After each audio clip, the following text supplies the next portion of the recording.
Bonjour, c'est la première fois que je suis à l'antenne sur Radio Vassivière. L'équipe de la radio souhaite que je me présente et que je présente mon émission.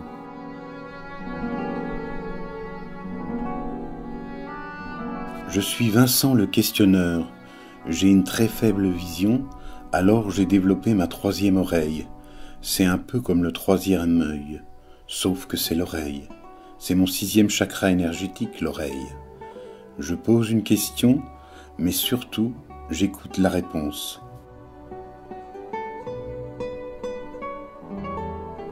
Cette émission pourrait éveiller votre troisième oreille à vous, les écoutantes et les écoutants de ce jour. Je vous demande de ne pas vous interdire de commenter tous les discours des invités, toute la plastique de l'émission et tous les propos du questionneur. Ne quittez jamais l'attention critique et candide de votre libre arbitre.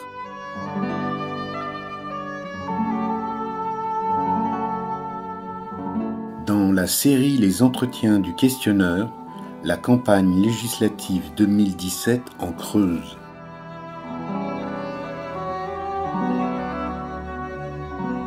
Bienvenue dans notre émission politique printanière. En promenade dans la campagne, l'autre chemin qui se propose de respirer les fragrances humaines de notre futur député creusois à l'Assemblée nationale.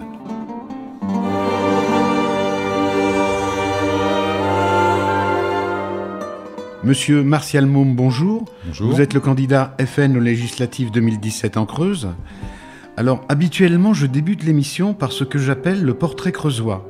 Mais en ce qui vous concerne, j'ai eu de grandes difficultés à rassembler des informations sur votre parcours personnel et politique, alors je vous propose aujourd'hui de vous donner le crayon et de dessiner votre autoportrait pour nous. Je me dis que les informations les plus sûres sont celles que vous allez nous dire maintenant. Ne vous inquiétez pas, si vous avez besoin, hop, je vous donne un coup de main. Alors, comment a commencé comment et quand, à quel âge votre engagement ? Voilà, je vous remercie. Oui. Alors, toutes ces informations sont disponibles sur le site internet dédié au candidat Front National en France. Il suffit de taper Creuse et vous aurez ma biographie et mon éditorial. Voilà. Mon engagement a commencé très jeune. Je me suis intéressé à la politique au début des années 80, donc j'avais une dizaine d'années.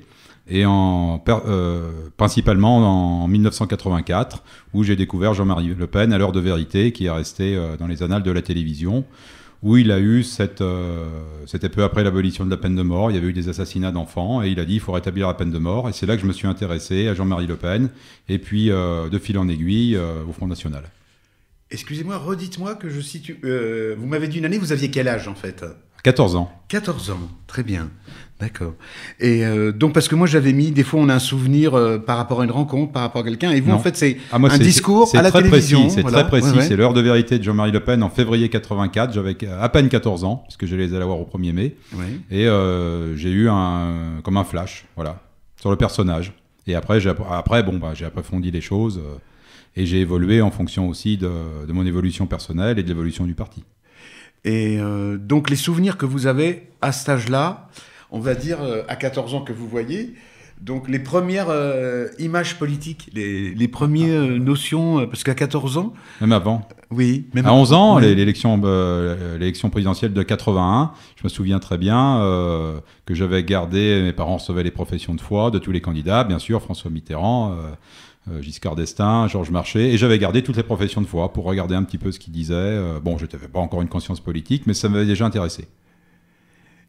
Et oui, je sais pas, j'essaie d'avoir quelque chose de précis qui me... Je sais pas pourquoi je voudrais absolument trouver un petit détail. Donc alors ça, c'est votre parcours d'engagement.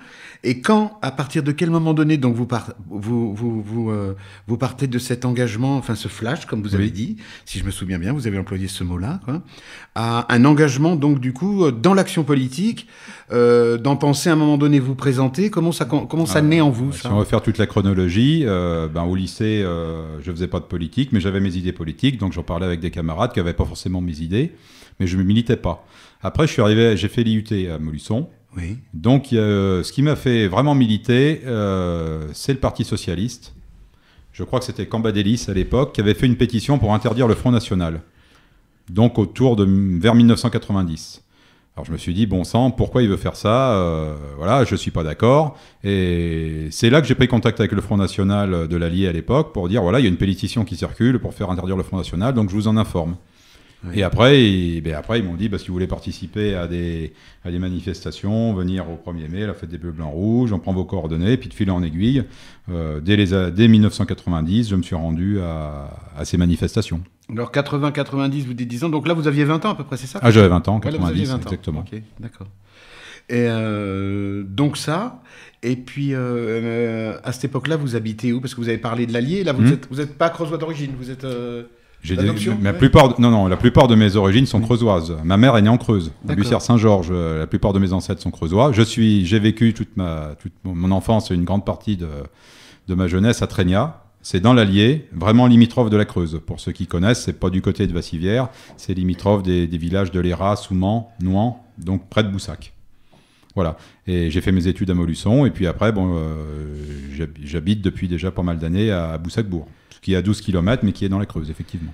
Et votre formation initiale, là, vous parlez d'études? Oui, j'ai fait un bac technique au lycée technique, j'ai un baccalauréat F2, et après j'ai fait l'IUT, dans une branche où j'étais pas forcément des plus doués, donc j'ai fait 3 ans d'études pour sortir sans diplôme supérieur.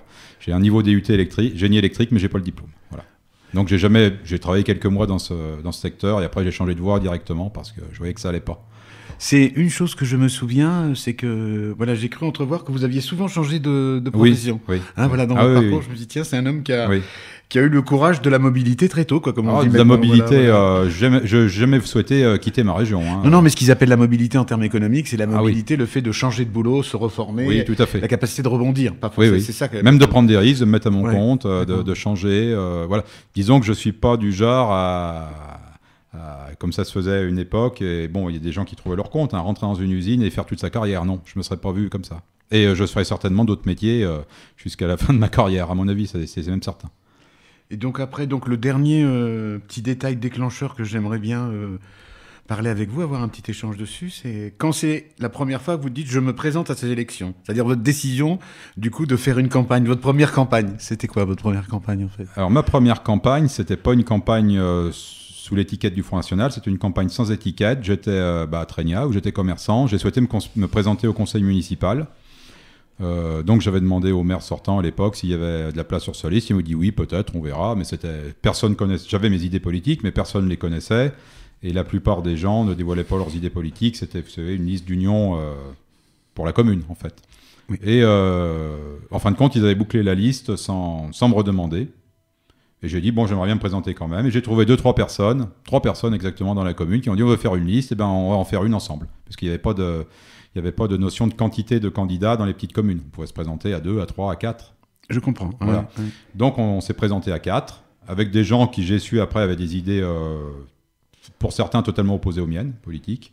Mais c'était pour une histoire de renouvellement générationnel et socio-professionnel, plus que politique. Et donc, c'est ma première petite campagne. Je me suis présenté au municipal en 95 dans ma commune. Je crois que j'ai fait 25%. Je n'ai pas été élu. Voilà. Vous aviez conduit cette liste? Vous étiez tête de liste? Non, il n'y avait pas de tête de liste. Ah oui, c'est un groupe, on vote pour une liste. Voilà, c'était le principe. D'ailleurs, j'avais strictement aucune ambition d'être maire ou d'être adjoint. C'était pour participer à la vie communale, d'autant plus que j'étais commerçant à l'époque, donc à l'écoute de la population sur mon lieu de travail. Voilà, c'était pour ça.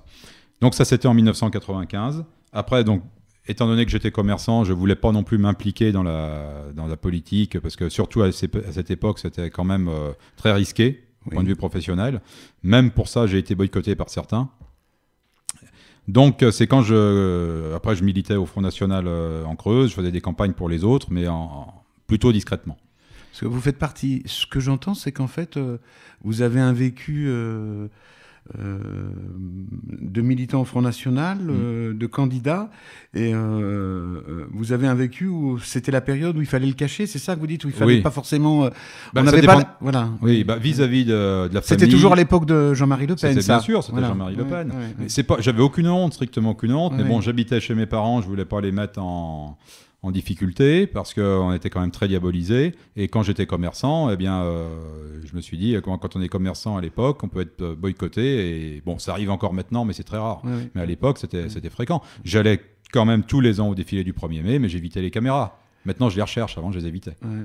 Il y avait des pressions, voilà, il y avait des préjugés, des pressions qui existent toujours, mais qui sont vraiment, vraiment amoindris. Quand on a connu cette époque, voilà, ça a quand même bien changé. Et puis alors, donc oui, je voulais... Et donc voilà, c'est ça, ma question c'était celle-là. Donc ça, c'était votre première. Et depuis, combien vous en avez fait? Après, entre-temps, j'avais fait des campagnes... Sans rentrer forcément dans tous les détails. J'avais fait des campagnes électorales pour des candidats dans l'Allier. Après, je m'étais aussi, tout en habitant dans l'Allier à proximité de la Creuse, j'étais devenu ami de Madame de la Chapelle, qui est très connue en Creuse, qui est une de nos doyennes au Front National, qui habite à Gouzon. Donc je rencontrais des gens de plus en plus élevés au niveau politique. Et puis quand je me suis installé en Creuse, comme c'était des personnes, disons, d'un certain âge qui dirigeaient le Front National de la Creuse, qui souhaitaient laisser la main. Comment on dit, votre section départementale, c'est ça? Comment vous dites, voilà, la fédération. Fédération. La fédération départementale de la Creuse était tenue par... Et vous êtes secrétaire, vous, c'est ça? Secrétaire départemental depuis... que je me trompe, depuis 2011. Voilà. Donc en 2011, l'ancien secrétaire départemental souhaitait passer la main et il a averti les instances il a voulu que je prenne sa suite. J'avais plus ou moins envie. J'avais un peu envie, mais enfin, je voyais aussi la responsabilité que ça impliquait, le temps qu'il fallait donner, le bénévolat dans lequel il fallait s'impliquer. Mais faute de candidats pour prendre la place, j'ai accepté. Voilà. Et de fil en aiguille, c'était en 2011. Tout de suite après, il y a eu la recherche de parrainage pour Marine Le Pen pour la présidentielle de 2012. Puis s'en sont suivis les législatives de 2012, où je vous ferai remarquer qu'en dehors de Michel Vernier, le député sortant, je suis le seul à me représenter pour la seconde fois aux législatives. Oui, c'est que vous êtes persévérant, voilà. Donc ça, c'est la persévérance, elle est tout à son honneur à chaque fois. Quand on a un chemin, qu'on y croit et qu'on persévère, rien que ça, c'est de l'énergie, quoi. Et donc en tout, voilà, c'était ça. En fait, je voulais pour un peu chiffrer. Donc depuis la première jusqu'à maintenant, ça fait combien de campagnes que vous conduisez finalement, tout confondu? Vous avez une idée que ça soit municipal, cantonal, toute européenne. Je suis présenté à toutes les élections existantes. Donc de législatives. De législatives, oui. Deux législatives, 2 régionales, une départementale, municipale, européenne, et plus j'ai mené les campagnes présidentielles, les 2 campagnes de Marine Le Pen, ça va bien faire une dizaine. Et puis si, c'est ça, c'est une information que j'avais notée quelque part, que je n'ai pas recopiée sur mes notes, où à un moment donné, je suis tombé sur un article qui en gros disait ceci, qu'en fait, vous étiez une petite quantité de gens, que c'était très difficile pour vous à mobiliser beaucoup de monde, beaucoup de moyens, que vous aviez pas apparemment les mêmes moyens que les autres. Voilà, il y a une petite phrase qui disait ça. Donc, est-ce que vous pensez ça? Est-ce que ce que j'ai lu, c'est vrai ou est-ce que c'est faux? Et dans quelle mesure vous le ressentez? Je vais vous replacer ça dans le contexte. Oui, ça a été très vrai. J'étais pas tout seul, mais on était 2 ou 3 il y a quelques années. Depuis 2 ans, j'ai une dizaine de personnes qui m'aident sérieusement. J'ai des responsables cantonaux. J'ai ma suppléante qui est très impliquée dans la campagne, qui n'hésite pas à parler à la radio. Justement, je voulais il y a 5 ans, j'avais une suppléante, pour tout vous dire, qui était là pour rendre service, mais qui ne voulait pas s'impliquer dans la politique. J'ai une responsable administrative, j'ai des responsables de canton, donc je suis beaucoup plus... J'ai pas un appareil politique, évidemment, comme le PS pour en avoir un, ou les Républicains, mais... j'ai quand même pas mal de gens qui m'épaulent. Et en plus, depuis l'année dernière, on a une permanence en Creuse, à Guéret, une permanence du Front National, un local, ce qui était même inenvisageable il y a 5 ou 6 ans. Donc il y a des améliorations, mais bon, ce petit bout de phrase, constater qu'à aujourd'hui quand même, il y avait un déséquilibre. Voilà. Donc je voulais savoir avec certains, voilà, après là, vous voyez, on est 14, je suis pas dans les plus mal placés, même au niveau, je vais pas me plaindre à ce niveau-là, parce que je suis certain qu'il y a des candidats qui sont pratiquement tout seuls. Ben oui, parce que moi j'ai travaillé, ça fait 15 jours, 3 semaines que je travaille sur cette émission-là. Et jusqu'à l'avant-dernier jour, jusqu'à mercredi dernier, il n'y avait encore que 7 candidats. Et après, il y en a eu 2 de plus. Et puis après, les 2 derniers jours encore. Donc voilà. Il y a des gens que vous n'aurez certainement pas l'honneur de recevoir. Ben, disons que... Malheureusement. Ben, disons que moi, je souhaitais, si vous voulez, alors là, pour être sincère, moi, je souhaite l'équilibre. Mais tout à fait. Mais après, effectivement, si effectivement ça représente... Ben, je verrai bien, mais j'entends bien ce que vous entendez, ce que vous sous-entendez. Oui, alors voilà. Pour être le pendant de vous, votre histoire, moi, je vais partir aussi, c'est pareil. Comme je n'ai pas trouvé donc suffisamment d'informations papier ou du sourcing, comme on dit, quoi, des informations qui me servaient de base, donc j'ai mis dans ma mémoire, en fait, tous les instants qu'on a partagés ensemble. Il y a eu 4 coups de téléphone. Et à chaque fois, donc c'est la première fois que j'avais un échange avec vous. Alors voilà, moi, le premier, j'ai noté que au premier coup de téléphone, dès qu'on a eu un petit échange, et donc c'est pour ça que je vous dis ça, vous m'avez parlé du débat. Vous m'avez dit, mais là, le débat Marine Le Pen, j'étais pas d'accord. Dès notre premier entretien, là, je vous ai dit, on l'abordera ça dans l'émission. Donc je l'ai mis, hop, dans mon petit cerveau. Donc si vous voulez en parler, vous m'avez sorti ça spontanément ce jour-là. C'est le moment. Alors maintenant, Voilà. on a un peu plus de recul, Oui. puisque l'élection présidentielle a malheureusement été perdue, Oui. et que depuis, Marine Le Pen a, entre guillemets, fait son mea culpa publiquement, parce que le lendemain, la veille, le soir du débat, la veille, elle et son staff disaient tout va bien, j'étais bien et tout. Et puis je pense qu'elle a eu pas mal de remontées de la base, qui ont dit non, c'était pas bien du tout. Marine n'a pas parlé du fond. Elle a été trop incisive. Il y a des tas de choses qui n'ont pas été. Et comme je suis pas quelqu'un qui fait de la langue de bois, je me suis pas caché que j'étais mécontent de sa prestation. Voilà. Après, je me suis dit je dis ce que j'ai envie de dire. Mes militants ont été interrogés. Ils ont dit ça a été à peu près unanime. Il y a quelques personnes qui ont dit oui, il faut pas exagérer. Elle a quand même pas été mauvaise. Bon, en tout cas, je pense qu'avec ou sans débat, elle n'aurait pas été élue. Par contre, si elle avait fait un bon débat, elle aurait pu faire 4 à 5% de plus. Alors justement, précisément, vous avez dit mauvaise. Qu'est-ce qui était mauvais ?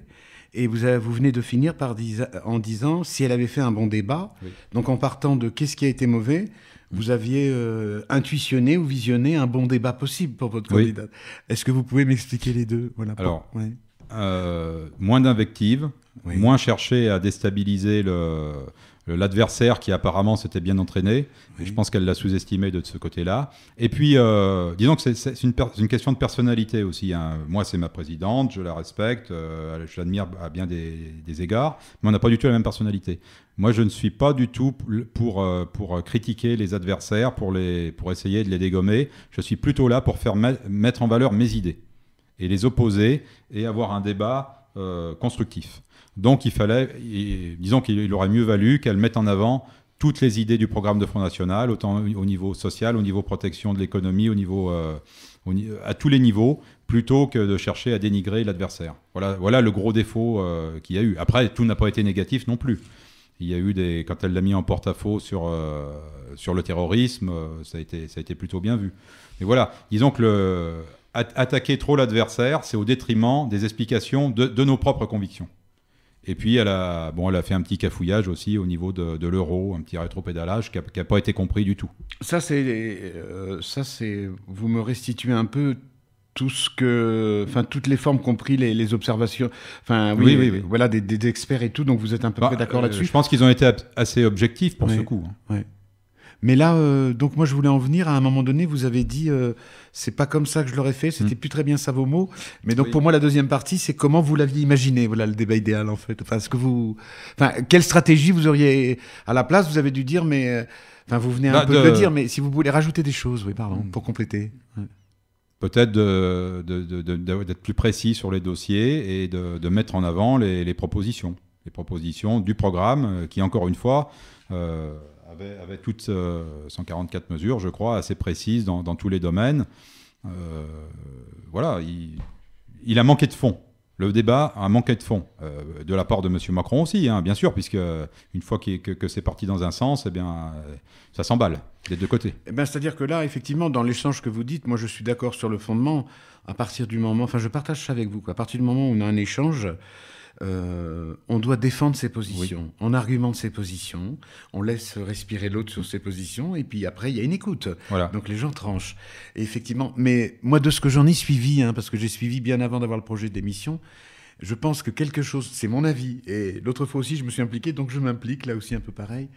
À un moment donné, Florian Philippot, il a décidé d'avoir une stratégie de désengage. Pour tous les autres porte-parole, quel que soit le parti politique, il avait quelque chose où il avait une structure, des usages sémantiques qui étaient des guéguerres sémantiques. Et au lieu de positionner sur toutes les prises de position de son... Et là, je me suis dit, mais qu'est-ce qu'il fait là ? Comment ça se fait qu'il est barré là-dedans ? Et apparemment, Marine Le Pen a utilisé le même procédé. Entre les deux tours, là, il y a eu quelque chose où ça a été très violent. Les quelques interventions, il y avait, comment il s'appelait aussi, l'autre jeune, là, qui est sénateur, qui était aussi porte-parole. David Rachlin ? Pas celui-là. Ravier, sénateur. Oui. Stéphane Ravier, il n'y a que 2 sénateurs. Alors, je ne sais pas s'il est sénateur, c'est un type brun qui doit avoir 35 ans. Je me souviens plus, enfin bref. Donc c'est un de vos porte-parole, ouais. Et qui est... c'était les plus présents avec Florian Philippot. C'était les deux. De temps en temps, il y avait David Rachid, mais c'était... Enfin bref. Et, Nicolas B. Oui, c'est ça, exactement. Voilà. Non, il n'est pas sénateur, Voilà, il est député européen. Voilà, c'est ça. Mais en tant qu'élu et au niveau des prises de parole, et ben pareil, à un moment donné, crac, il est rentré dans une espèce de pugnacité systématique. Là, il y a eu une orientation. C'est pas quelqu'un de très agressif, pourtant Oui, je le connais mais... personnellement, c'est un ami. Non, mais enfin moi je l'ai vu, si vous voulez. Le souvenir que j'en ai, c'est que là, il y a eu pouf, un petit bouton d'allumer, je ne sais pas quoi, qui était un principe d'avoir répertorié apparemment des choses et tout à pointer en se disant, mais cette personne est comme ça, cette personne est comme ça, cette personne est comme ça, et ça devait être le fondement d'un argumentaire de choix. Ouais. Et là, c'est une erreur. Ouais. Je vais vous dire honnêtement, Ouais. j'étais tellement impliqué sur le terrain que j'ai très peu écouté les émissions de télévision ou de radio et j'ai très peu suivi la campagne de Marine. Ouais. J'étais plus sur le terrain, à aller sur les marchés, à répondre Vous veniez aux la questions. campagne présidentielle en Creuse pour Marine à fond. Oui, c'est oui, ça, oui, vous oui, êtes en train de dire, oui, d'accord. J'ai fait comme je... Oui, j'ai assumé tout à fait. En plus, entre les deux tours, dans les premiers jours, il y a eu la visite de l'usine Whirlpool. Là, ça m'avait donné un bon coup positif au moral. Je me suis dit, là, elle a bien réagi. Elle a contré Macron sur le terrain où il s'était rendu. Et ça avait redonné un bon coup d'accélérateur à la campagne. Ça, vous l'avez vécu comme moi, on dit, oui. comme un bon effet de campagne. Voilà. C'est comme ça Oui, qu'on qualifie un ça. bon effet de campagne Oui. qui pouvait apporter la victoire. Et après, c'est après le débat, effectivement, qu'il y a eu une rupture. Vous faites partie des gens qui ont cru. Oui, j'y ai cru. Mais j'entends. J'y ai cru à Oui, un j'entends. certain laps de temps. J'entends. Eh ben, après avoir rempli notre panier de quelques châtaignes et champignons d'analyse politique et partisane, laissez-moi vous offrir ce temps de respiration musicale.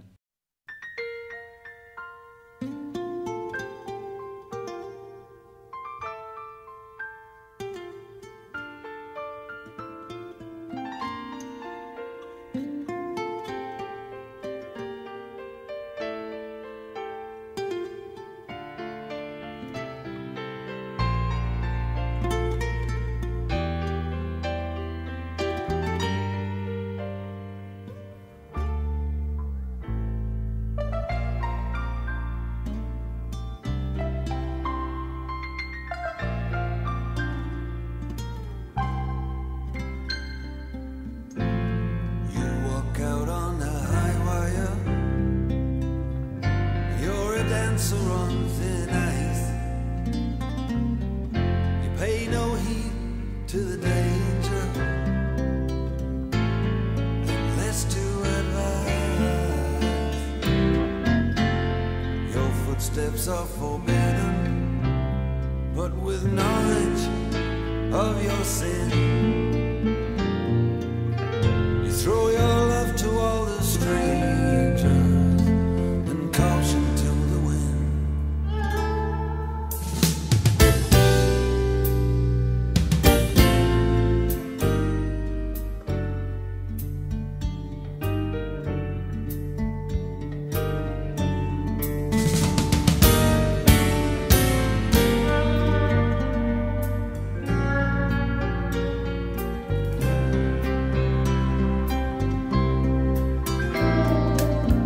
And you go dancing through doorways just to see what you will find, leaving nothing to interfere with the crazy balance of your mind. And when you finally reappear at the place where you came in,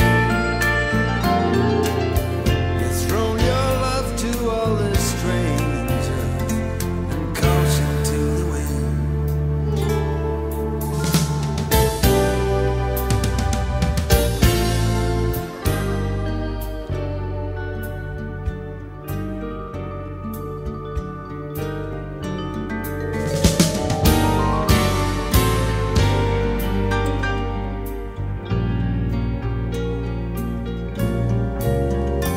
It takes love over gold and mind over matter to do what you do that you must.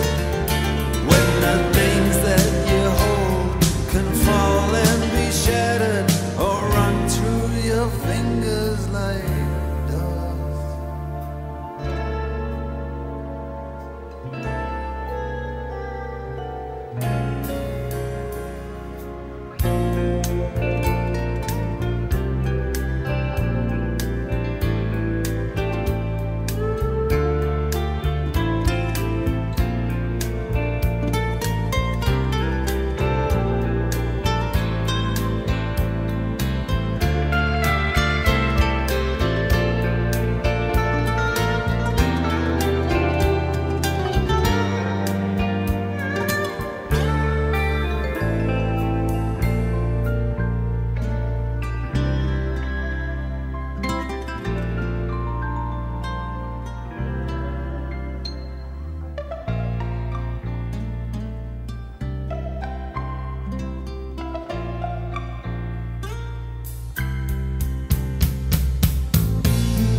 Radio Vassivière, 88.6 à Royères, 92.3 à Ussel et sur Internet partout dans le monde. La radio qui ouvre votre 6e chakra. Nous reprenons le cours de notre balade pour prendre les sentiers des nécessités de notre Creuse. Oui, mais auparavant, je voulais vous faire part de 2 autres souvenirs que j'ai qui sont liés aux 2 autres coups de téléphone. Voilà, qu'on a passé. Donc à mon 2e appel, je me souviens, vous étiez sur messagerie et j'ai entendu donc votre message sonore. Est-ce que vous voulez bien nous le faire écouter ou est-ce que vous avez le choix, ou est-ce que vous voulez nous parler de ce choix-là? Parce que je n'ai pas réussi, moi, à identifier. J'ai cru comprendre que c'était une marche, voilà, ce que je peux en dire. Donc je vous laisse prendre la parole pour m'expliquer. Je peux pas vous le faire écouter parce Oui. que j'ai pas mon portable sur moi. Oui. Oui, c'est une marche militaire. C'est un chant révolutionnaire, républicain, qui s'appelle Sambre-et-Meuse. Oui. Donc, le régiment de Sambre-et-Meuse marchait toujours au cri de liberté. C'est dans la ligne de la Marseillaise et du chant du départ. Donc, c'est un chant assez martial. Donc, comme je me prénomme Martial, ça va bien. J'ai trouvé justement, c'est vrai qu'alors sincèrement, je vais vous dire, je dis ce monsieur, il est Front National, il s'appelle Martial. Donc, effectivement, ça vous... Ce qui est un prénom typiquement limousin. Hein. Oui, non, mais Martial, premier évêque de Limoges. Et en dehors du côté de l'étymologie, Mars, lieu de la guerre, je suis quelqu'un de très pacifiste. Mais c'est un chant à la fois entraînant et républicain, puisqu'on me reproche souvent, on nous reproche de ne pas être républicain pour je sais quelle raison, qu'on n'a jamais bien su m'expliquer. Mais voilà, c'est un chant républicain, un chant partisan. C'est de quelle année, à quelle période de l'histoire? C'est au niveau c'est dans les années 1790. Hein, 1790. C'est contemporain de la Marseillaise, du chant du départ. Je pense que c'est un chant qui a raconté les guerres révolutionnaires contre les royaumes européens d'Allemagne qui venaient soutenir la monarchie, donc à l'époque de Valmy. je pense. Très bien, d'accord. Ok. Enfin, pour les gens qui ont besoin d'aller vérifier les détails, hop, Voilà. s'il y a un doute, eh ben, Ah, vous avez l'information, il n'y a plus qu'à aller vérifier les détails. Voilà, le régiment de Sambre-et-Meuse. Ok, ça marche. Alors, et mon troisième coup de téléphone, vous m'avez interrogé, et moi, vous êtes le seul qui m'avait demandé ça. Pour l'instant, j'ai que 9 rendez-vous, donc il me reste les autres, mais enfin, donc mes 9 contacts avec les candidats. Vous êtes le seul qui m'avait demandé, mais comment ça va se passer? Voilà. Et moi, ça m'a touché parce que je me suis dit que vous aviez besoin d'informations. Enfin, voilà, vous m'avez demandé comment ça se passerait, et puis, donc, est-ce que vous pouvez me dire pourquoi vous avez Je eu sais pas. besoin Enfin, c'était pour être rassuré, c'était par Non, rapport à... c'est Parce une que vous me question- dites que vous avez l'habitude de passer dans les médias. Oui, donc, oui, je suis oui. très tranquille. Non, c'est une D'accord. question de logistique. C'est une question de logistique pour savoir si on est en direct. Je vais vous dire pourquoi. Allez-y. Le, oui. le fond de ma pensée. Oui, voilà. Parce que je me méfie de certains journalistes, très peu en radio, hein, mais Oui. surtout en télé, qui ont la fâcheuse habitude de filmer des dizaines de minutes, voire 1 heure, pour après passer 10 ou 20 secondes, bien choisies, où on est le moins à l'aise et où on est le moins performant. J'ai eu cette expérience, vous voyez, je ne sais pas si c'est avant ou après notre dernier coup de téléphone, c'est peut-être pour ça, avec BFM TV. Hein, Oui. qui m'a fait une interview avec toute mon équipe pendant 40 minutes pour passer 30 secondes sans intérêt et après le document où on m'avait promis que je passerais pour mettre en valeur en fait un autre candidat, un de mes concurrents. Je n'ai pas lieu de citer, mais en tout cas j'ai trouvé le procédé assez malhonnête. Voilà. Oui, justement, là, vous m'alertez sur quelque chose que je n'avais pas noté, moi, et je veux bien qu'on prenne un petit moment pour en parler. C'est l'impression qu'on a eue, en tout cas c'est l'impression qu'ont donné les représentants politiques de votre parti, tous les porte-paroles, et apparemment c'est un peu ça que vous sous-entendez là, c'est apparemment votre difficulté ou apparemment un traitement médiatique qui ne serait pas comme les autres. Est-ce que vous partagez ce sentiment-là? Et est-ce que si vous le partagez, Alors, vous pouvez me donner en fait des... oui, je vais vous dire tout Ouais, ce que allez-y, ce que je pense. Oui. Je partage ce sentiment-là au niveau national, des médias nationaux. Oui. Je ne le partage pas au niveau local. Que ce soit vos confrères de radio ou de télévision, en Creuse, j'estime être traité normalement, sans préjugés. Au niveau de la presse écrite, c'est pas pareil. J'estime être traité quand même à part, voire censuré quelquefois. Et ce que je ne tolère pas non plus, c'est que quand on parle du Front National, au lieu de dire le Front National, on dise l'extrême droite. Et c'est péjoratif. Donc on ne traite pas souvent les autres partis comme ça. Voilà, c'est quelque chose que je n'aime pas. Après, le pire de tout, c'est d'être malhonnête intellectuellement. Je peux vous poser une question? Je vous en prie. Vous aimez pas extrême droite? C'est quoi que vous aimez? Bah. Pour mettre à la place d'extrême droite, vous mettez quoi que vous aimez comme... Souverainiste, patriote. Alors, moi, je veux bien une petite leçon si vous avez 2 minutes, là. Est-ce qu'il y a une différence? Parce que dans ce qu'on entend de l'offre politique, apparemment, il y aurait une différence entre souverainiste, patriote, et puis apparemment, derrière moi, dans la dernière sémantique, on a coupé les patriotes, et je crois, on vous a nommé les nationalistes, ou les Nationalistes, oui. les nationalistes, voilà. C'est- Et C'est un peu, pour moi, il y a des petites nuances. Je ne Oui. vois pas de différence énorme, hein, franchement. Après, ce n'est pas spécifique au Front National d'être patriote. Il y a des patriotes dans la plupart des partis politiques. Dans certains autres partis politiques, il y a des gens qui sont très patriotes, mais qui n'ont peut-être pas la même interprétation des choses. Mais souverainiste, là, je peux vous répondre, c'est très clair. C'est la souveraineté nationale. C'est-à-dire que la France doit être maître de ses lois, de sa monnaie, de sa justice, de sa défense. Voilà. C'est la souveraineté nationale. Et dans ce cadre-là, donc un dernier truc, après on va passer sur vous, député dans la Creuse, enfin un quiz sur la Creuse, des questions que j'ai notées, que je vais poser à tout le monde pour avoir leur avis sur une problématique creuso-creusoise, on va dire, quoi. Et donc, ma dernière question, oui, par rapport à ça, alors, cette alliance, ce non-ralliement, ça a pris plein de qualificatifs. Moi, dans mes notes, j'avais noté ce mariage blanc entre Marine Le Pen et Nicolas Dupont-Aignan. Comment vous avez vécu, vous, cette phase-là? Et maintenant, le fait que, là, dans la Creuse, vous avez un candidat Debout la France, je vais dire en face de vous, enfin voilà, est-ce qu'on peut dire sur la même souveraineté, quoi, sur la même définition du souverainisme? Alors, comment j'ai vécu dans le contexte, dans l'entre-deux tours, National, oui, dans le contexte national, j'ai oui. trouvé ça très bien.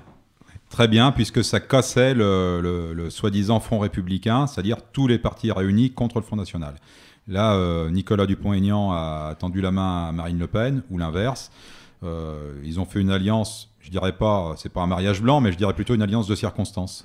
Oui, enfin, on a chacun sa sémantique, mais bon, Voilà, on parce que oui. si Marine Le Pen avait été élue, il était clair que Dupont-Aignan devenait Premier ministre et que voilà, l'histoire n'aurait pas été la même. Marine Le Pen n'ayant pas été élue, chaque parti a ses spécificités, bien que les thématiques et l'idéologie, si on peut parler d'idéologie, soient à 90% la même. Donc, comme chacun reste dans son parti, chacun part aux législatives. Bon, il n'y a pas eu d'accords nationaux. Voilà. Bon, Alors, tiens, ben justement, ça, moi, ça me. Est-ce que vous pensez ça démocratique dans l'organisation d'un parti que parce qu'il y a donc une transversalité, un ordre national, vous suivez, il n'y aurait pas-il pu y avoir, par exemple, une entente avec ce jeune homme là comment s'appelle-t-il Damien de Marigny. Damien de Marigny, oui. Ou alors est-ce que vous n'êtes pas entendus tous les deux sur qui serait le Premier ministre de l'autre ou qui serait le président de l'autre sur la Creuse? Je dis ça de façon ironique, mais voyez, qu'est-ce qui fait que... enfin voilà, ma question c'est celle-là.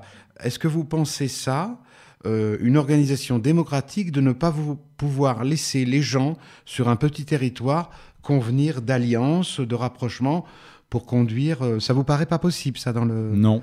Non, je m'entends très bien avec Damien de Marigny, il n'y a aucun souci. Je parlais d'une union politique. Ce n'est pas, oui, non, mais ce n'est ouais. pas, ça se passe pas à ce niveau-là. Comme vous dites, ça se passe au niveau national. D'accord. Il aurait fallu un accord où, par exemple, moi j'aurais été partisan d'un accord où les candidats Front National étant le mieux placé, le candidat de Debout la France se retire, et réciproquement, où le candidat de Debout la France aurait été mieux placé, le candidat Front National se retire. Ça aurait été un accord national.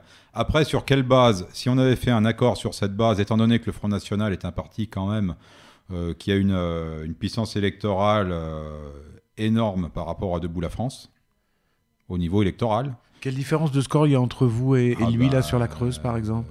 Je parle sur la Creuse, hein, je parle pas au niveau national, là, ouais.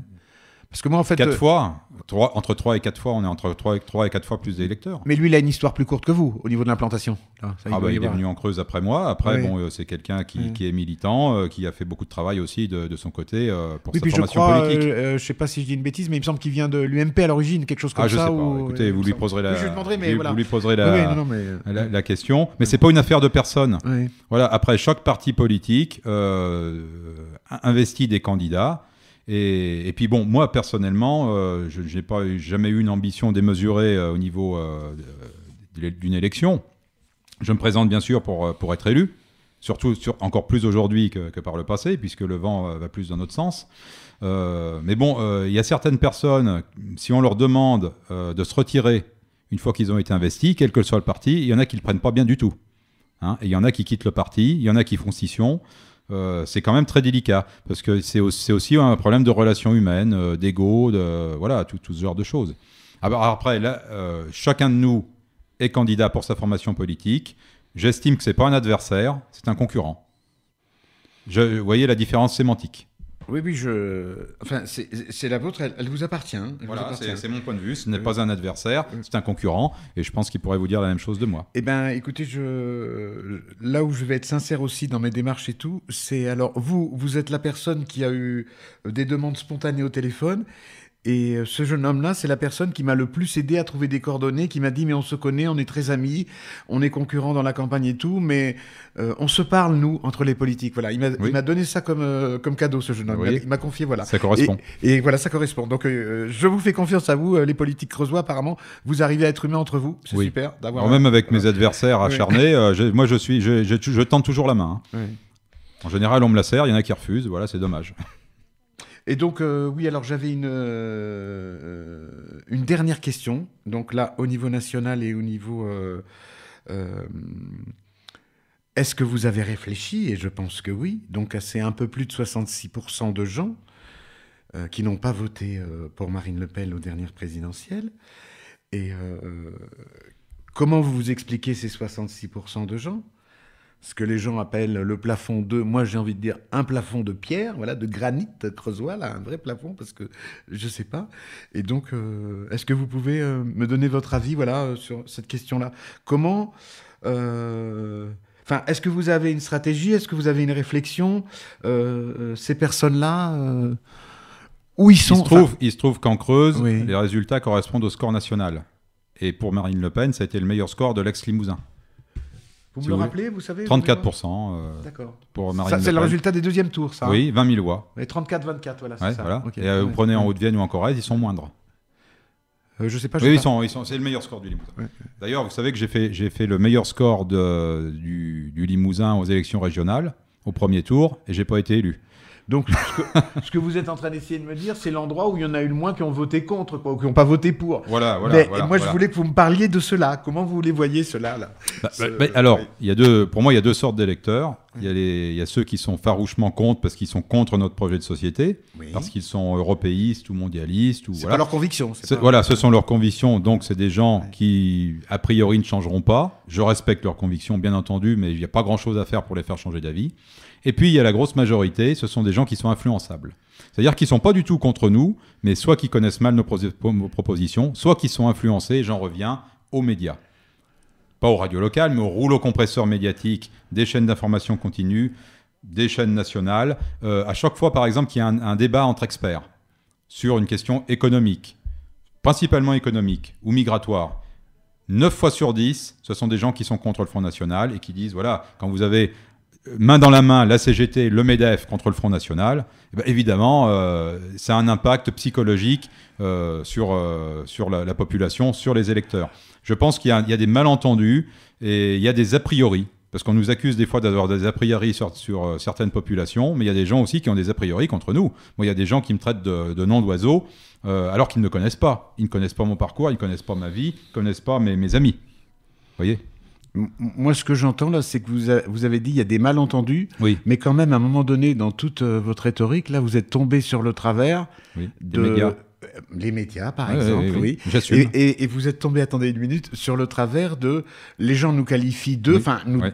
nous donnent des attributs, des qualificatifs, mais sans le savoir, ils ont besoin d'en donner et tout. Oui. Et vous dites, il y a des malentendus. Et moi, est-ce que ça vous va si je dis, mais s'il y a des malentendus, c'est qu'il y a des mal exprimés. Et à un moment donné, vous l'avez dit tout à l'heure, Oui, vous l'avez c'est dit, mais on possible. n'arrive pas à se faire comprendre. Donc bon courage, il faut que vous travailliez pour la reformulation. mais- c'est ça que vous Mais voulez c'est ce que dire je fais. Oui. Vous voyez, sur le terrain, Oui. voilà, je vais tous les jours sur des marchés en Creuse. Je propose ma propagande électorale, comme on dit, terme officiel. Votre discours, oui, Voilà. vos Et propositions, après, oui. j'engage la conversation. Les gens qui ne veulent pas parler avec moi, je leur demande pourquoi. Bon, bah, si après ils veulent vraiment pas, bon, on parle pas. Mais je parle avec tout le monde pour faire connaître ma personnalité. Parce que dans cette campagne législative, il n'y a pas que le parti politique, il y a aussi la personnalité du candidat.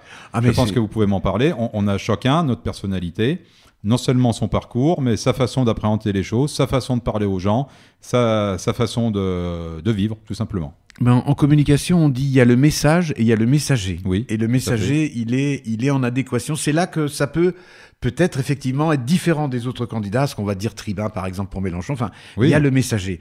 Donc c'est vrai que la puissance, mais je crois que la puissance du messager, elle rend compte quand, hop, les convictions elles sont là, il y a une adéquation, quoi. Mais ça peut être un travail. Je Voilà, pense quand, que voilà quand Dans, vous, dans quand l'exemple vous, ça des, fait longtemps. 60 des 66%, il y a 5 ou 6% qui ont été perdus à cause du débat tout à l'heure.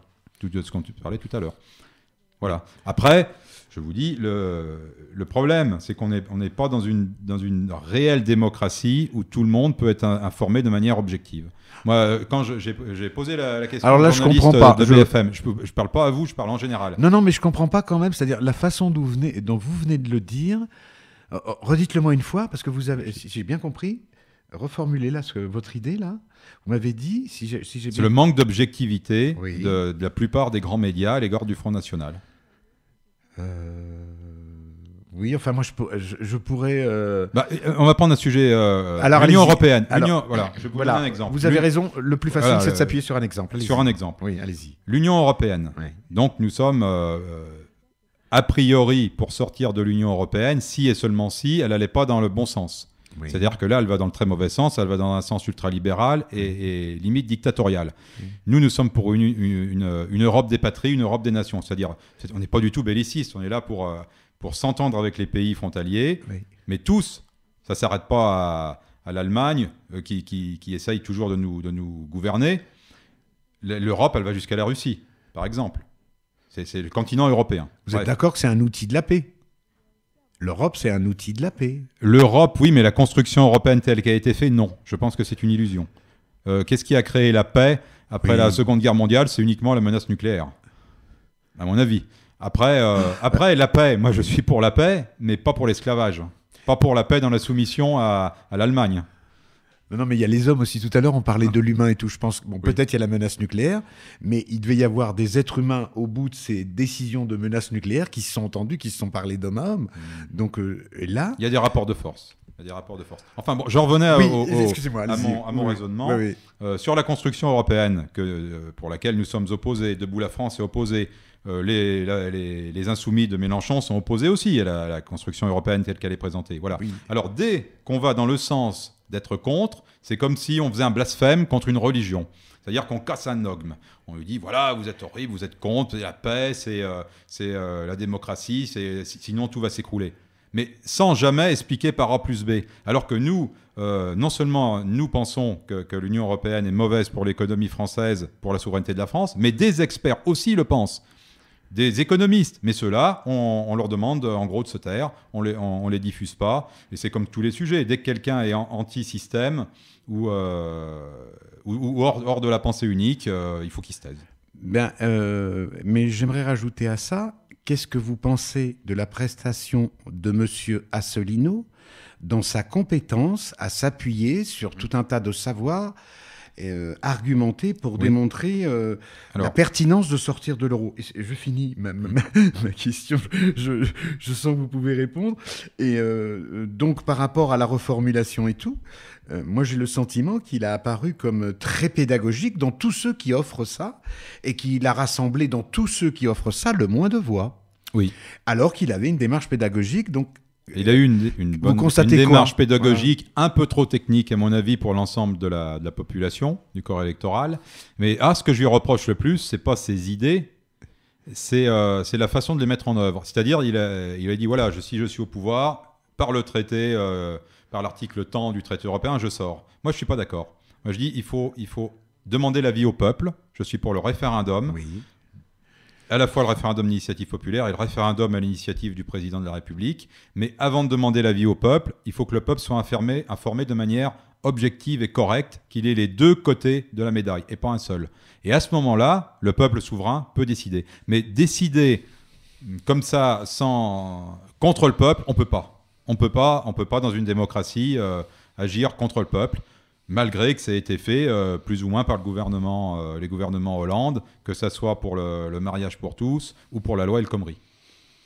Je pense que le peuple était opposé dans sa majorité. S'il y avait eu un référendum, aucune de ces deux lois ne serait passée. Et pourtant, elles sont passées. Oui, mais là, il y avait une majorité à l'Assemblée nationale qui soutenait les... avec un coup de 49-3. Oui, mais pas pour, par exemple, pas sur la loi sur le mariage. Sur la loi El Khomri. Sur la loi El Khomri, c'est... Oui, alors sur la loi El Khomri, mais ça, je pense que...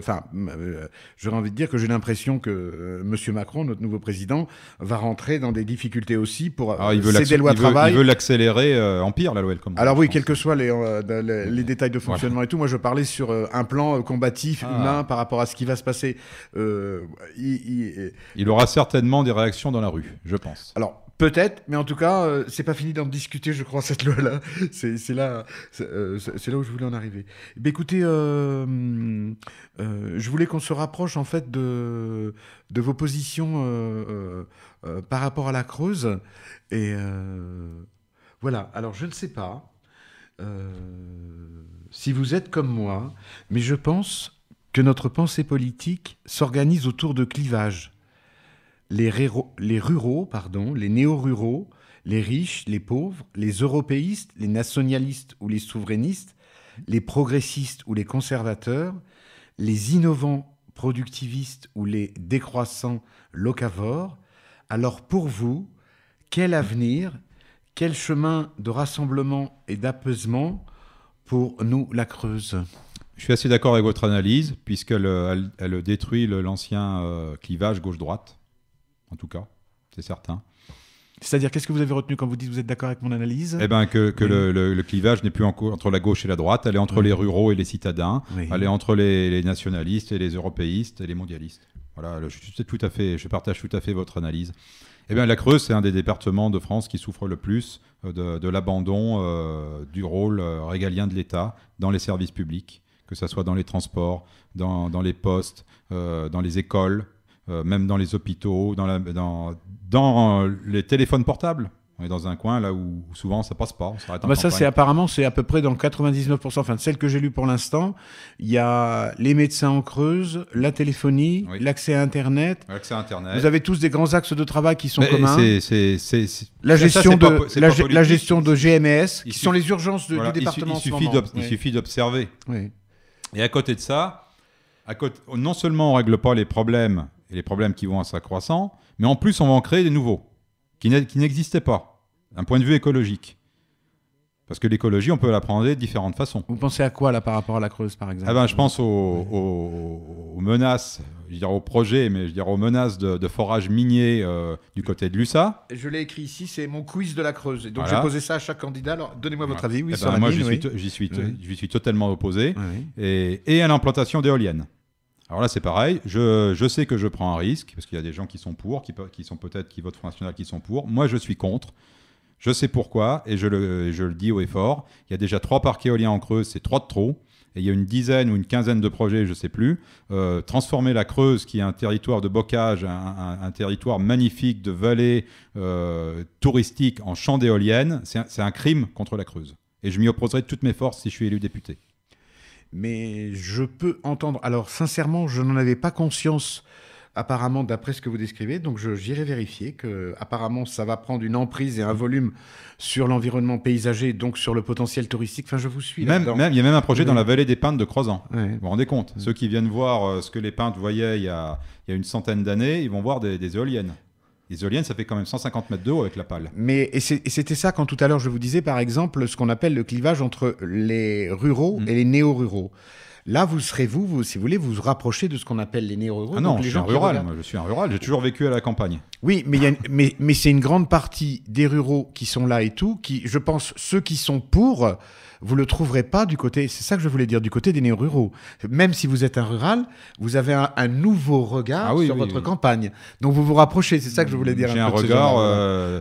Voilà. rétrospectif aussi en pensant à comment ont vécu mes parents, mes grands-parents. et Le tous mes paysage, ancêtres. voilà. Et un respect de la nature, Ouais. de l'environnement, et sans compter les risques sanitaires de nouvelles technologies qui peuvent aussi influer et dont on ne connaît pas toutes les conséquences. Et donc, dans le même genre de question qui fait partie de mon quiz de la Creuse que je pose à chaque candidat, je voulais savoir, un peu dans la même veine, on va dire, votre avis sur ce qu'on appelle la ferme des 1000 veaux ou le bâtiment d'engraissement pour favoriser un secteur économique qui est l'engraissement des veaux, pour squeezer en gros la filière où ils partaient en Italie en broutard léger et pas fini, quoi. Alors, quelle est votre analyse là-dessus? Parce que vous avez vu que récemment, il y a eu des actes même de violence, des prises de position opposées. Alors, c'est un sujet assez complexe. Au départ, j'étais totalement contre. Déjà, premièrement, parce que c'était destiné au marché de l'abattage halal. Donc, comme je suis opposé à toute souffrance animale, Oui. je suis contre l'abattage halal et tout ce qui est rituel. Mais vous mangez de la viande quand même, vous? Oui, d'accord. pardon. je suis un omnivore, donc ma partie carnivore, voilà. Existe toujours. Existe toujours. Non, moi je suis pas du tout un. Même s'il m'est arrivé de manifester dans une même manifestation avec des végétariens ou des extrémistes, parce qu'il y a des extrémistes de ce côté-là aussi. Hein. Moi, pas du tout. Non, moi je mange de la viande. J'ai aucun remords à manger de la viande, mais j'estime que les animaux doivent être traités le mieux possible et être abattus dans des conditions dignes. Sans souffrance. Voilà. Bien traités le long de leur vie sans souffrance. Alors la ferme des 1000 veaux, déjà, j'ai rencontré un des actionnaires ou des propriétaires de cette ferme élevage. Il n'y a pas 1000 veaux, ils n'aiment pas qu'on l'appelle comme ça. Donc oui, il appelle bâtiment d'engraissement, il a dit monsieur. de Saint-Martial-le-Vieux. Oui. Voilà. Oui. Donc, si le but, c'est d'éviter à des animaux de faire des centaines et des centaines de kilomètres pour aller en Italie et de connaître la souffrance du transport, c'est un point positif. Oui. Apparemment, d'après ce qu'on m'a expliqué, mais je compte visiter cette ferme d'ici la fin de ma campagne. Eh bien, j'ai pris l'engagement, moi aussi, avec Monsieur Sotti, parce qu'il est de ce coin-là, et qui connaît très bien l'ensemble des agriculteurs qui Oui. sont regroupés pour mener ce projet-là. Et je lui ai dit à l'antenne que je m'y rendrai, mais je le suis. Je le suis sur la presse, mais je ne m'y suis pas déplacé. Mais je m'y rendrai. je m'y rendrai également. Ouais.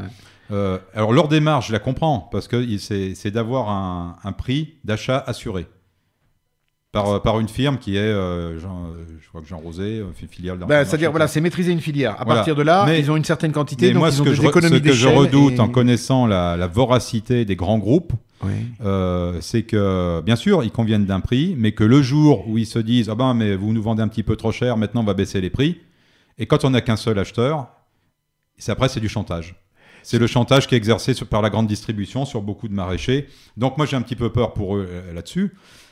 Après, il y a une autre histoire, c'est la qualité de la viande. Je me suis renseigné quand même, parce que bon, auprès de bouchers, tout simplement, ou d'éleveurs, l'engraissage des bêtes, pour avoir plus de rentabilité, est trop rapide. Oui. Donc il vaudrait mieux, au lieu de consommer les veaux, je ne sais plus à combien de mois, je ne sais plus le nombre exact, parce que ce n'est pas ma profession, attendre quelques mois de plus et les engraisser de manière plus biologique, plus naturelle, avec des aliments fabriqués sur place. J'ai rencontré ce matin même un éleveur qui fait ça, dans le bio, certifié bio, il produit lui-même ses céréales, il engraisse lui-même, et il vend plus cher, évidemment, mais il a trouvé les débouchés et il gagne sa vie. Et là, je pense que c'est plutôt l'avenir à revenir à des choses traditionnelles, mais à la condition que l'éleveur et l'agriculteur puissent vendre au juste prix et non pas à des prix dérisoires et non plus avoir besoin de ces aides. Mais je pense que, enfin, je partage votre chemin. C'est-à-dire que pour moi, l'avenir, il est sur moins de bêtes, de meilleure de qualité. Comme j'ai l'impression que dans la tendance, on consommera de moins en moins de viande, donc ça va revenir à un critère de rareté. C'est-à-dire qu'il y a une saisonnalité, c'est pareil. On parle de la saisonnalité des tomates. Comme les fruits. Mais en fait, exactement. Et pour l'instant, ce discours-là, il n'est pas vraiment porté par les éleveurs, et parce que, apparemment, il y a une pression économique où les gens sont habitués, mais quand à un moment donné, on va bien faire prendre conscience aux gens que les veaux, ils naissent en janvier, février, qu'on peut les consommer des broutards à 9 mois, en septembre, août, quelque chose comme ça, et après les autres à 24 mois, hop, il y a des cycles. Donc il y a des périodes où il n'y aura pas de viande, et il y a des périodes. Et là, je pense qu'on arrivera à un Ça, équilibre. c'est un problème aussi philosophique je suis- et de société, qu'on se coupe de plus en plus de la nature et que ça ne nous apporte rien de bon, bien au contraire. Mais moi, je suis content de découvrir que votre réflexion vous conduit sur une agriculture Oui. de la mesure, Oui, du oui. bio. Ben, je et- suis petit-fils d'agriculteur, Oui. voilà, et je n'ai pas connu malheureusement mon grand-père, mais je sais la façon dont il vivait. Élever 6 enfants à l'époque, dans les années 30, 40, 50, 60, avec 40 hectares, ils vivaient très bien. Voilà, ils n'étaient pas riches, mais ils vivaient très bien. Et maintenant, c'est plus possible. Maintenant, il faut des centaines d'hectares. Il faut que la compagne travaille ailleurs. Et c'est un monde à l'envers. Et puis, on avait plusieurs thèmes, mais je vois que le temps passe et au niveau de la plage que nous avons, ça peut dépasser. Donc, je vais vous demander, parce que je l'ai proposé aux autres candidats, donc c'est le temps de votre carte blanche. Donc, vous avez la possibilité ou de revenir sur un thème qu'on a abordé pas suffisamment, ou d'en aborder un sur lequel on a oublié de prendre du temps. Donc je vous laisse 1 minute, 1 minute et demie, enfin bon voilà, pour si vous pensez qu'elle est nécessaire.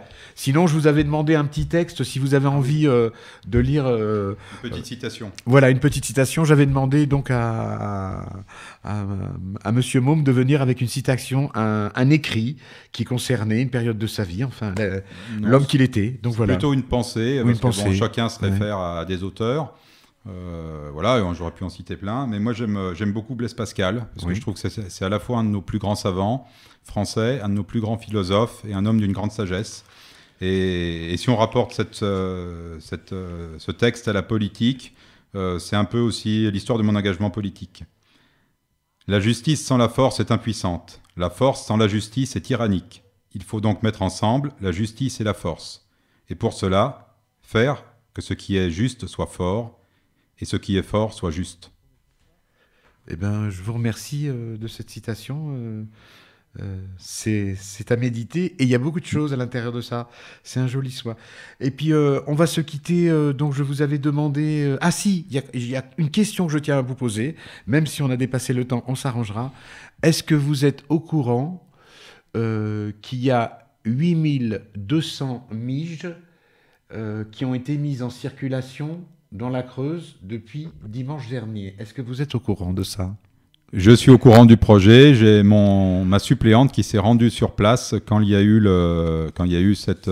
Est-ce que vous en avez acheté? Non. Eh ben, je vous en fais cadeau une. Pas pour l'instant. Ce sont pas des pièces parce que je suis collectionneur de pièces. Ce non, sont non, des ce sont, billets. c'est des Voilà. billets de Alors- 1 mige, 2 miges, je les tiens là, je vais en offrir un à notre invité, et de 5 miges et de 10 miges et de 20 miges, je crois. Je vous offre 1 mige parce que je suis pas très riche, mais c'était mon cadeau. Je vous remercie beaucoup. Y a pas de quoi. Et- C'est votre première. Et voilà, c'est. Alors parlez-moi, Ça- qu'est-ce que vous en pensez ça- de la monnaie complémentaire? Oui, alors. Ça part d'une bonne idée, c'est-à-dire du circuit court. Moi, je suis tout à fait favorable au circuit court, à l'approvisionnement local. Oui. Après, est-ce que c'est au niveau de la légalité? Je ne sais pas trop où ça en est. J'ai pas assez étudié le sujet. Et ben, si on applique ce principe au niveau national, et ben, c'est qu'il faut revenir au franc au niveau de la France. Voilà. C'est joli, enfin, par rapport à vous qui êtes sur l'euro, des monos différentes et tout, Oui. c'est une solution autonome qui appartient à un petit collectif, à des gens de foi, avec pas tout le cheminement politique, mais avec une autonomie. Enfin, moi, donc, tout de suite, j'ai été en acheter. Et Ça bon, existe dans d'autres régions. oui, j'ai et entendu là, donc, parler. c'est tout nouveau. Donc, je l'annonce donc aux gens qui nous écouteraient là, en ce moment. Donc, ça s'appelle la Mige. Et à la prochaine émission, je vous donnerai des coordonnées internet pour essayer de contacter, parce qu'en fait, ça fonctionne au niveau de la logistique. Il va y avoir ce qu'on appelle des bureaux de change installés un peu partout, donc des adhérents, des commerçants ou des artisans qui vont fournir et être vendeurs de prestations ou de produits, et nous, les consommateurs. Et tout ce petit circuit-là d'échange peut se faire en Mige, là, à partir de dimanche dernier. Et je n'oublierai pas la prochaine fois de vous donner les coordonnées. Voilà, donc la Mige existe. Dites-le vous au coin des bois. Voilà. C'est sur ce coin de la Creuse. Je sais pas, en patois de chez moi, mige, ça veut dire mange. Eh ben, alors moi, ce qu'on m'a traduit, c'est que les miges, en fait, ce sont les miettes. Donc ici, La mige, la mie. de pain. ça correspond à quand on casse le morceau de pain, on a une petite coupelle, on ramasse toutes les miettes, et après, quand il reste Voilà. le jus, le bouillon, on le met dans le bouillon, un peu comme les flocons d'avoine maintenant. Et ben c'est ça les miges. Ça serait ça. Et c'est pour ça qu'ils l'ont choisi. Et C'est un peu comme la Creuse à la miette du progrès. d'où vient cette citation? Ah non, de moi. De vous à l'instant, je eh ben, viens de le sortir, elle est spontanée, voilà. Et puis écoutez, on va se quitter là. Donc je vous remercie d'être venu. Et puis on va partager avec vous un choix musical. Vous pouvez nous en parler, s'il vous plaît? Oui, j'ai longuement réfléchi, comme vous m'avez proposé d'une chanson, parce que j'aime beaucoup la variété française.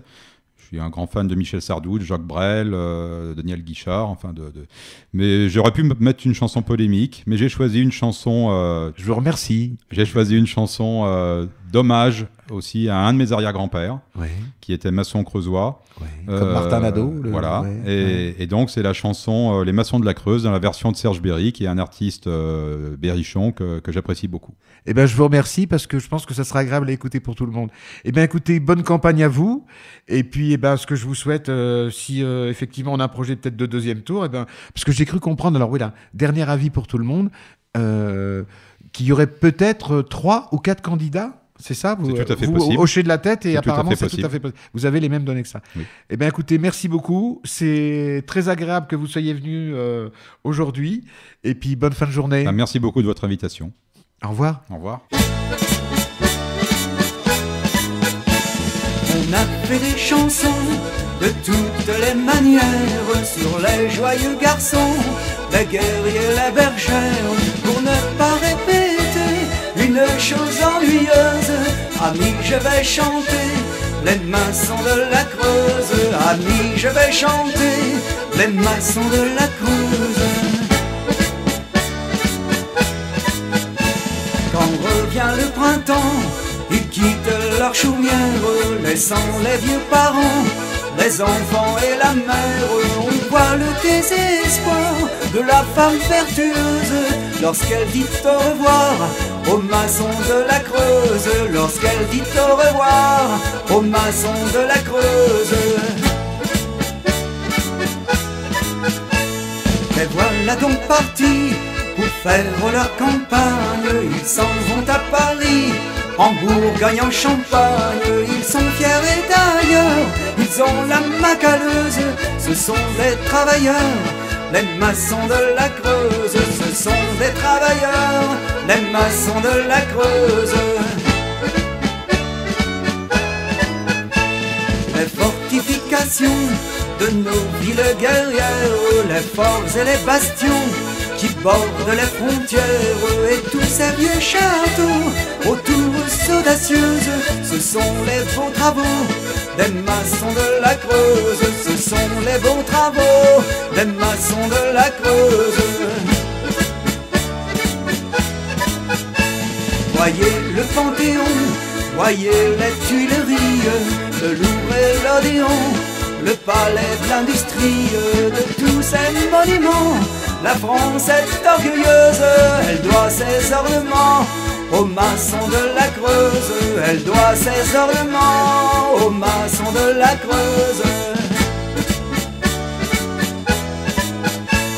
Tous ces chemins de fer qui traversent la France coûtent bien des revers et plus d'une souffrance. Ces canaux et ces ponts, de la Saône à la Meuse, vous rediront les noms des maçons de la Creuse, vous rediront les noms des maçons de la Creuse. Et n'aimant pas abailler, quand ils sont à l'ouvrage, on les voit travailler avec un grand courage, sans vouloir les vanter. Leur vie est laborieuse, on peut les imiter, les maçons de la Creuse, on peut les imiter, les maçons de la Creuse. Chez nous, pendant l'hiver, meilleur temps de l'année, chacun s'en va tout fier avec sa bien-aimée. Et narguant la saison, la fille est bien heureuse d'avoir dans sa maison un maçon de la Creuse, d'avoir dans sa maison un maçon de la Creuse. L'auteur de la chanson n'est pas un grand poète, c'est un garçon maçon, buvant sa chopinette. Il est joyeux, content, trouve la vie heureuse, et signe fièrement un maçon de la Creuse, et signe fièrement un maçon de la Creuse.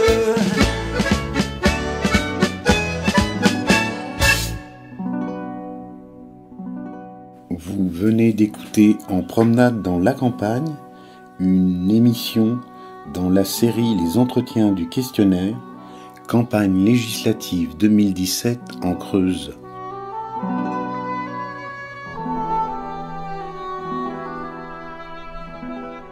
Oyez, oyez, gentes dames et gentilshommes, veuillez entendre la liste des candidats pour les législatives 2017 en Creuse.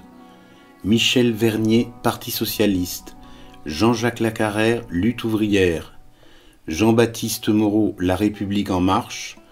Claude Guerrier, Parti communiste français. Véronique Dupont-Valade, Divers droite. Martial Môme, Front national. Michel Mounier, Divers droite. Damien de Marigny, Debout la France.